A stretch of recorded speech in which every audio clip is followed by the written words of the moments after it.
Il y a l'histoire, il y a le symbolisme. Mais vous ne pouvez pas dire pour autant que le but de Dieu soit atteint quand vous parvenez à la période de Luc 4 ou à Acte 2. En dehors du domaine historique, cela servit à son dessein comme étant l'illustration de la jalousie de Dieu pour ses témoignages, ses ordonnances, ses sabbats. Israël est le grand exemple de la jalousie de Dieu, mais aussi de sa grâce.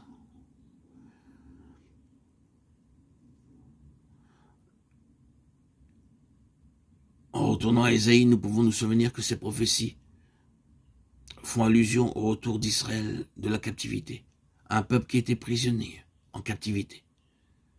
La proclamation de leur liberté est faite, l'affranchissement de ceux qui sont liés, l'année de grâce du Seigneur pour leur retour. En lisant les prophéties de Jérémie, vous comprenez la raison de la captivité. Il est déclaré que le pays devait avoir du repos durant 70 années pour accomplir le sabbat du Seigneur. Le peuple avait brisé la loi du sabbat, pas seulement le sabbat hebdomadaire, mais les 70 semaines de mois et d'années. Le pays n'avait pas eu son repos. Les captifs, les esclaves, n'avaient pas eu leur repos, leur libération. Le peuple se moquait ouvertement de la loi du sabbat.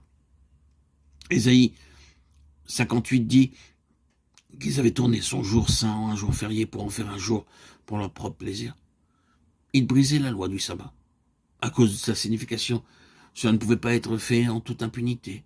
Et ils sont donc allés en captivité durant 70 années. 10 fois 7.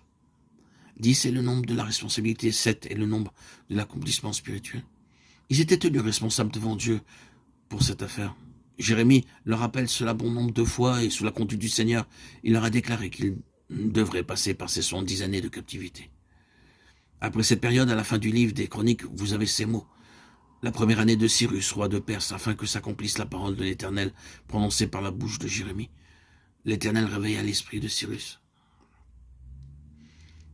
roi de Perse, qui fit faire de vive voix et par écrit cette publication dans tout son royaume. De Chroniques 36-22. L'année de grâce du Seigneur est arrivée, et ils sont revenus de la captivité. Maintenant, nous en venons à Christ, qui, en citant l'Écriture, se l'approprie, l'appliquant à lui-même. Il dit, tout ce qui s'est réalisé dans le cas d'Israël à son retour de captivité, quand le jugement a été accompli, vous l'avez aujourd'hui entendu de vos propres oreilles, car je suis loin, au-dessus de tout autre. Et le dessein même de mon onction est de proclamer sur la base du jugement accompli la liberté pour les captifs. Il était passé par le Jourdain, c'est le 4e chapitre de Luc. Le jugement de façon symbolique a été placé sur lui. Et il est allé tout au fond de la mort, sous l'accablant tourbillon de la colère de Dieu. Le jugement s'est accompli. C'est pourquoi il vient et déclare l'Esprit du Seigneur est sur moi pour proclamer la liberté, l'année de grâce du Seigneur. C'est l'évangile de la gloire du Dieu satisfait, le Dieu béni.